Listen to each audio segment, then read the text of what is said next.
Almost since my business began, I have been using Dubsado to help me manage all of the things that were involved in a client service business. And Dubsado, like other tools in the business management category, is pretty awesome because inside Dubsado, you have a lot of features that you would normally need to look for outside tools to handle. Because we all like the idea, at least, of having everything in one place. But as we know from other tools out there, the app that does everything rarely does all of those things very well. And when we look at a tool like Dubsado, we know we are giving up certain things by that convenience. Ultimately, when it comes down to picking Dubsado, you're deciding whether you want kind of an average at everything tool, but is all in one place, or do I want to shop around and find the best tool in every category and connect it together using my own kind of methods or automation options. When I was early in my business, the decision to keep everything in one place was really appealing, and that is why Dubsado won the day. But after about my first year using Dubsado, I became very frustrated by the interface, the aesthetics, the lack of quality, and a lot of the features inside Dubsado just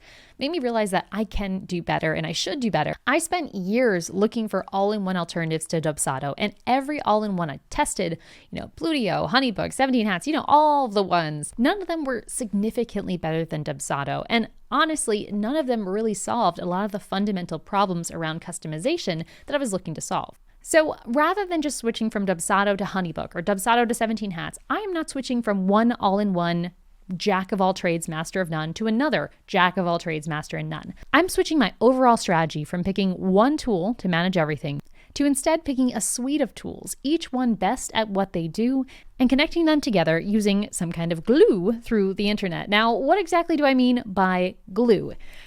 This is basically replicating the benefit that Dubsado was giving me, right? One of the things that got me stuck on Dubsado is their workflow automation. I love that I could have data from my appointment scheduling form and have that show up in the proposal, which would also show up in the email automations. That kind of connectivity was really, really helpful. And so when it came to building out a new stack, I wanted to make sure that whatever I created was glued together in some way. That way the data in one tool, like the appointment that someone booked or their phone number, automatically showed up in the other tools, so no one, including myself, was retyping information manually. Now, the glue of choice that I'm choosing for this particular setup is going to be Intregromat. It's going to make sure that data from one tool can be sent to another tool. Now, some of these connections can happen automatically. So for example, Calendly sending emails, I don't need Intregromat for that. That is something that Calendly can do natively.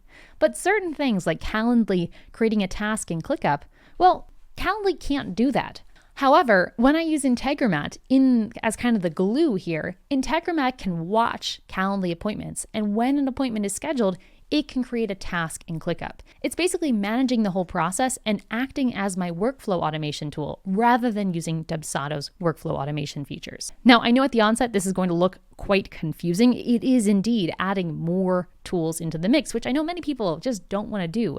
But the fact of the matter is, by having all these modular tools, I'm able to switch things out. I have a lot more control than I did inside Dubsado because maybe I want to have variable appointment booking. Well, I could switch Calendly out with You Can Book Me, and that would allow me to have appointments where people can pick how long the appointment is, not something I can do with Dubsado Scheduler. Maybe I want to have repeating sections inside my form. Well, Cognito Forms can do that, but Dubsado Forms natively cannot do that. They're too simple for that. Maybe I want to save a lot of money on my processing fees. Well, QuickBooks invoicing has a much lower processing fee than Dubsado invoicing through Stripe or PayPal or Square. And so in this way, yes, I am adding more tools. And I will show you at the end of this what the cost breakdown really is. But ultimately, the benefits that I'm seeing in terms of features, even if the cost is more, to me is worth it. And that's why this best-in-class strategy is something that I really would lean into as your business is starting to grow and you really do need a little bit of extra power than just what Dubsado can handle. Okay, so enough abstract talk. What exactly am I replacing if I switch from Dubsado to this best-in-class tool? Well, it's actually quite a bit of things. Dubsado currently handles these categories of tasks inside my ClickUp. And sorry, the slightly blurry picture here. Those to me are the main Dubsado features that I'm going to be looking to replace in my best-in-class strategy. So this is kind of like my to-do list in terms of what I need to do in order to make this new strategy be more valuable than what Dubsado was in the past. Here we are looking side by side of the Dubsado features, and then on the right side, the types of software I can use to replace these different categories. This new setup would run me about $17 to $39 per month instead of $27 per month. Still crazy cheap for the amount of time it will save me. And for many of these things, this is not going to be the only time I can use these features. That's another big benefit here of going best in class versus all in one. For Dubsado, I was pretty much only using this for clients, period. But with this kind of more versatile stack, I can use this same technology for other parts of my business. So I could use Google Calendar for personal use. I could use ClickUp for personal use. I can use Calendly for other types of appointments I might need to have. And Integromat, oh my gosh, use Integromat to basically save me money and time across my entire business. Which reminds me, Integromat actually reached out to us after our last video talking about how I'm personally using Integromat and how much I love the tool and all that good stuff. So up here, you can watch that video. And after that video, Integromat actually reached out and gave me a promotion code that all of you guys can use to get a free month of the standard plan of Integromat. The link is in the description below, but if you use that link, you will get a free month of the standard Integromat plan for a whole month. So I would definitely check that out if you're looking to explore this kind of setup. Now that's enough about the abstract wonder of Integromat. Let's actually go into the tool and I'll show you how I'm replacing, let's focus on the appointment scheduling today. I'm going to show you one piece of it. And if you guys are interested, we can do more videos like this, breaking down each piece of the Dubsado replacement puzzle, because it is a multi-step journey. All right, so this is the scenario that I'm basically using to replace these scheduling features inside Dubsado. Basically, what I have going on is a bunch of modules inside Integromat. And if you're not familiar, modules inside Integromat are basically like the connection points. These are what they are gluing together. And these little dots represent the glue, the connection between different tools. Every time you add a module, data can be sent to and sent from that particular piece. So for example, let me just walk you through this finished setup, and then I'm going to break down how we can build this piece by piece. So the very first piece in here is Calendly watch events. This is basically just saying, watch all the events in Calendly, and when a new Calendly event comes in, start. That's it, okay? So here we go. When a new event comes in, it gets that data. And when we click on these little guys here, which appear as soon as you run data through it, we can see exactly what data is received. What data is this going to shoot out into the next module? So here, if I expand these, we'll see there's questions. There's really nothing helpful because it's just nonsense text. We can see the event details. We can see who's invited to that. We can see tracking codes if we want to, and we can also see what event name do we want to have happen. Now, I'm just going to admit here that this looks very intimidating, but it really shouldn't. This is nothing more than a spreadsheet. It's just laid out in a slightly different way. There's a header, and then there's values, okay? So when an appointment called a clicking up welcome call, which is 30 minutes long, is booked by this person's email address, then that information is sent through to Integromat to the next piece in the journey. So what is the next piece in the journey? Well, in this case, I want to send a follow-up email, just like we would in Dubsado, but using Gmail. So we've got the Calendly event, we've got all those details received. Now I'm going to go ahead and send an email. This is using the Gmail module inside Integromat. All I do is select what action I want to have happen, which is in this case, send an email, and I just set up the module. The menu that appears are just the questions it needs to ask you, so it knows how to format that particular step in the journey. So for example, here is the Gmail module. I have it connected to my Google account, which I literally just follow the prompts, click continue, and log in with Google. There's nothing fancy happening there. And once I do that, I can send emails from this connection. I can choose what email address I want to send from and who I want to send to. Now here is our first moment where we're able to start using data in a clever way.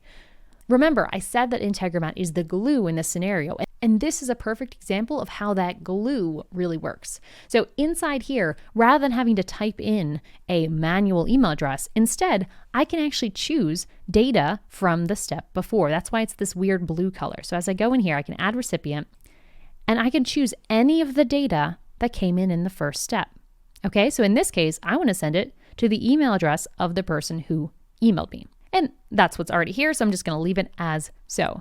Do you get that? Do you get how that's pulling data from earlier on and putting it into the next step without me having to retype anything? That is just like the workflow automations or the client database features inside Dubsado. And we just keep building on this to build out the rest of the flow.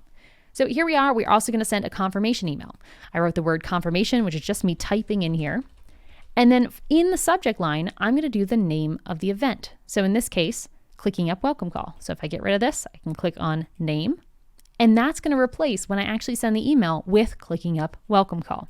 Similarly, I can write a whole email here. This is replicating email templates inside Dubsado, but I'm able to use fields that I create from Calendly. So here we've got, hey, first name, thanks for booking your event name. Your appointment has been confirmed for start time, and you should receive a calendar invite, blah, blah, blah, blah, blah. Talk soon, Layla. I can add additional details here if I wanted to, but honestly, I probably am not even going to need this step because Calendly itself does email confirmations. This is just kind of like a double check. Also, you notice how in this, I say you're going to receive a calendar invite as well. Nothing magical I need to do there. That's something that Calendly automatically does when someone books. And this is yet another example of how using best-in-class tools gets you more features than what a generalist tool can do. Dubsado at this point in time, it sends you confirmations and confirmations and confirmations, but it doesn't actually put a calendar event on people's calendars, which is something people expect. And when that doesn't happen, I don't know about you, but I've had people miss appointments. So having that feature, thanks to Calendly, it's going to make this whole thing run a whole lot smoother. And again, if it costs me a little bit more to get this kind of customization, I'm all for it. So that wraps up our manual extra confirmation, which I could do through Calendly, but I figured why not do it here so we can see what it would look like. Then you see in Dubsado, everything is arranged by a person's project. It's all kind of in these small silos, which for me at least was frustrating when you had a lot of clients in a particular thing and you couldn't really see the overview of everything. So I'm taking a slightly different route in this workflow where rather than having individual project folders or project overview areas, which I could have maybe created in ClickUp, rather than doing that, I'm going to use one central database for all of my data rather than having one folder for John Doe, one folder for Jane Doe, and having to send the data to all of those places, which I could do with Integromat. I don't really want to. I don't need that for my model and where I'm heading. So instead, I'm going to create one central Google Sheet for all of the call data. So this Google Sheet, if I just click on here, you'll see it load open. But this is going to be my call tracker, my log of all of the different calls booked. And the very first module here in Intregromat, you can see how it's set up here. What I'm doing is I'm having Intregromat search that spreadsheet. And I think it's going to make sense in a moment why I'm having it search, so maybe just bear with me until then. But this Google Sheets module is, again, a little app. You click on it, and it shows all of the different possibilities of what you can have Intregromat do for you. In this case, I'm choosing the search row. Up here, I clicked add, and I connected it to my Google account. Following the prompts, it could not be easier. Then I told it what spreadsheet in my account I wanted it to look for, and what sheet or tab in that spreadsheet did I care about, and what exactly did I want it to look for. What this is doing is it is going to search the whole spreadsheet for that person's email. And the reason I'm doing this is because for me, I want to know if this person's booking multiple times or if this is the first time they booked. And that's why I'm doing this search. Again, this is something we couldn't quite do in Dubsado, which is why this is not a one-for-one recreation. This is really pushing it further. But for these welcome calls, the thing that I'm actually building this out for in real life for my business, I only want people to book them one time. So if someone's already on the list of people who have booked, it's either a rescheduling or something is wrong. And that is what this search step is doing. Once that happens, I want to have one of two things happen. So this is what this router is doing. A router in Intregromat is kind of like a fork in the road. I mean, it visually looks like a fork. Again, not something you can easily do with Dubsado. Basically, these routers allow you to choose different paths for the data to go. So like here, we see that it all kind of goes the same way. Things go from Calendly to Gmail to Google Sheets, kind of one step after another. Well, with this one, we have a choice. And in this case, my choice is based on the result of this search. So you see, if I click on the little magnifying glass to look at the data that was sent through Google Sheets, so here we can see that the result of the search is under the output section. And the output is the fact that, yes, that email address is already there. And in the results C, it said rebooked. And let me just show you the spreadsheet that's searching. It searched this spreadsheet and it saw that this guy had already booked in the past. And that's why it's giving me that strange result. So, and the fact is, if someone booked and they were not on this spreadsheet, there would be no search result. The output would be 0 because there was no search result. That person's email address was not on the list previously. So back in here, we have two choices. If they are already in the log, meaning that the number of search results that came in, this guy, this number of bundles, if there were no bundles, then I want it to do the top path. And if there were bundles, meaning that there was something already on the list for that email address, I want to go the other path. Okay, so let's just follow up that top path. If they're not in the log, what we want to do is add a row to the spreadsheet, and it takes a second to load here. But basically that row is going to add another one of these. It's going to add a new row to the spreadsheet if they're not already on it. But if they are on it, if they are already on our list, then we want to add this kind of label of rebook. We want to add the word rebook in there so we know that they've booked twice, and it's not going to add a new row to the spreadsheet. This is just another detail, but this is what it's going to give me good data and clear data so I know how many people have booked and how many people have booked more than once, whether it's for a rescheduling or for some other reason. So here we go. We can see exactly how that spreadsheet line is created. We said, again, our Google connection, and then we also said what data we wanted to put in. So once again, when I click into these areas, it shows me every piece of data from every step beforehand. The Gmail stuff, the Calendly stuff, everything that happened beforehand here is now showing up here, and I can put any of that information inside. In this case, I want to put the email address from the Calendly booking, which is what I have here. I don't want to put it in there twice, so I'll delete that. But that'll replace with the person's actual email, just like we see here. And then I want to put the link. And honestly, this link, for me at least, it's not doing very much, but it's just helping me confirm that it is indeed booked. So again, I can pick any data here to put in. So maybe I'm going to pick location. Finally, we have the result column. This is something that I'm actually using internally to know whether it was rebooked, whether it is a no-show, or whether it was a successful appointment, meaning the person showed up. It's almost working kind of like a status field. At this point, I'm going to leave it blank because at the time of booking, I don't know if it's going to be a successful appointment or not, so I'm just going to leave it blank. But that is all that this add a row spreadsheet is doing. From there, it's going to create a task inside ClickUp to tell me that I have an appointment booked. And this is just because I want to have a ClickUp task for every client engagement, whether it's a welcome call, whether it's a strategy session, whether it's a full-on 10-month project. I want to have that inside ClickUp as a task, a folder, a list, wherever I normally put it. So in here, you can see I've chosen my workspace that I want to go into, what space in my ClickUp account, folder, and list. Basically, where do I want to have this be created? And then I went ahead and gave it a task name. And this works just like the ClickUp task automations, where I can, again, pick a dynamic field from anywhere. In this case, I want to get the invitee's full name, so the client's name. And then I put the word welcome call after it so I know what the heck it is. And I can choose to bring in additional content. So this is the description of our task in ClickUp. Maybe I want to put in the questions that they answered. Any sort of thing I can go ahead and put in there here. So here's the question. Please share anything that you need before this call. And then here is their response. I can have all of that come into the description of the task. This is where the glue comes in. Do you see that? Like, I'm not needing to type anything manually. It's all just coming into the right spot. And unlike Dubsado, I can actually customize what information shows up where, which has always been a frustration with Dubsado's appointment scheduler. So there's that, the appointment as my time. And then I'm just going to click OK. And that's it. It's creating a task every time an appointment is booked. On the other side, if someone is already in the log, the only thing that is different here is that we have update a cell rather than add a row. This is, again, just a different option down here when we added in that module. And here, all I have happening is that if someone's already in there, add the row number of the result, meaning where are they before, and change the word to rebook. So if someone's trying to book with the same exact email address, it'll look up the row, it'll look up where they are back here, and then just add the word rebook in this step here. And again, this is a little quirk of my own workflow that I wanted to build in here. This might not be relevant to you, but I want to just give you the full picture. As you can see, or as you've probably already heard me do in other videos, the actual builder inside Integromat is really, really slick. And when you go to add additional modules or additional steps in here, it's as simple as clicking that little plus like you just saw me click here, and adding any other app you might want to connect to.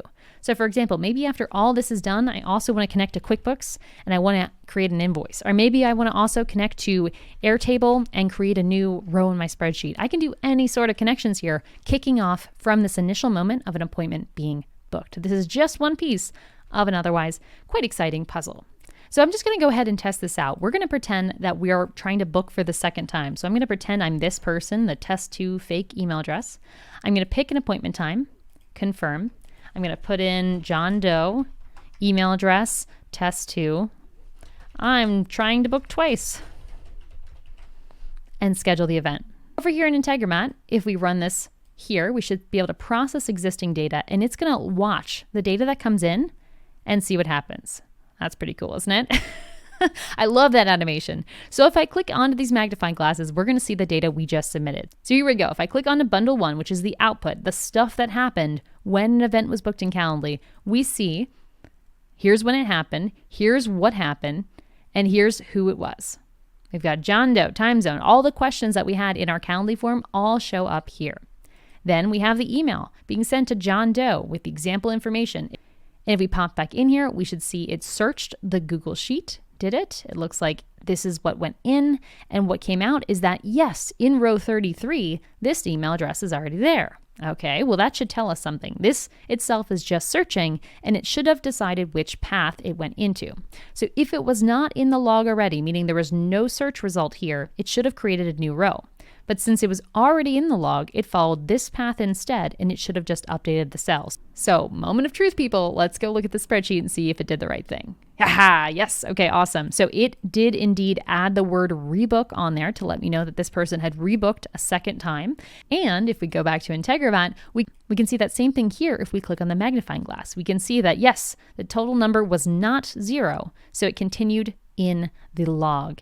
And what it did, we see that it updated one row and one column, aka one cell, which is exactly what we see, and it created a new task in ClickUp. So again, I'm clicking on the magnifying, it's showing us what data went in, and then what data came out. A new task basically came out called John Doe's welcome call with these dates, blah, blah, blah, blah, blah. So let's go check ClickUp to see if that shows up. And we can see that we now have John Doe's welcome call with a tag called potential duplicate with the due date of tomorrow, which is when it was booked, and anything else we wanted to have come in here could come in here as well. Now notice it does have the tag potential duplicate, and this is something I forgot to point out to you earlier. This is one of the only differences between the top leg of the journey and the bottom when it comes to creating a task. So if I actually load this here, I went ahead and made sure that anytime a duplicate person came through, I wanted to also notify myself inside ClickUp so I wouldn't, not notice it. I would just want to make sure in case I'm not checking that spreadsheet. So inside here, I did everything the exact same. I just cloned this module and moved it down below, with the exception of adding a tag. So you see it pulled in every tag I have in ClickUp here, a lot of the duplicate silly example ones, and I just checked this box to assure that when a task is created here, it pulls in the duplicate tag as well, which is what we see when we're actually inside ClickUp here and we see potential duplicate. By now you can probably see how freaking cool this tool is. So if you're someone who is sitting there and you're used to Zapier or you're used to Integrately and you have never used Integromat to manage your work and you've never gotten to play with all of these fun features that you can do inside Integromat, check out that link in the description below for the free standard plan trial. It is a sweet deal. And this tool, I'm obsessed. I keep joking to my husband, like, this is going to be the thing after ClickUp. Like, no offense, I love covering ClickUp, but one can only do it so much. And this has become my guilty pleasure of trying to just really, really master Integromat. It's just so much fun. So much fun. Anyway, back to the story. I know that kind of looked like a lot and that might be feeling a bit overwhelming. You might not need that much data. Maybe you don't need the spreadsheet part. Maybe if you want to keep things really simple, really all you care about is ignore everything in between. You just want a Calendly appointment to create a task in ClickUp. Go right ahead. You don't need to keep it as advanced as this is, because when you're doing the best-in-class strategy versus the all-in-one, you're 100% in control. So customize this to what you want. But I wanted to share at least how I'm doing it here because I know many of you were interested in it when I mentioned it in the last videos. And like I said, this is not the end, right?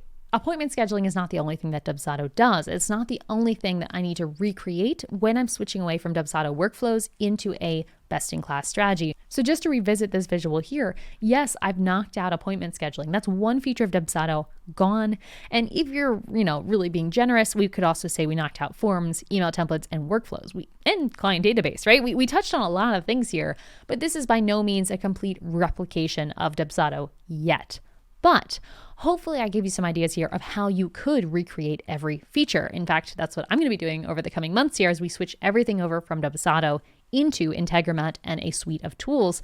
So if you would like to see those other steps, the other pieces that I'm needing to build out, I know these are a little bit techy, but if you want to see that, just let me know in the comments. Put the word part 2 in the comments here, and I will make sure that we create a part 2 video, link it together with a playlist, and maybe we'll even be a part 3, because there's certainly going to be a lot of pieces to recreate Dubsado in a more flexible, but slightly more set up structure using best-in-class tools.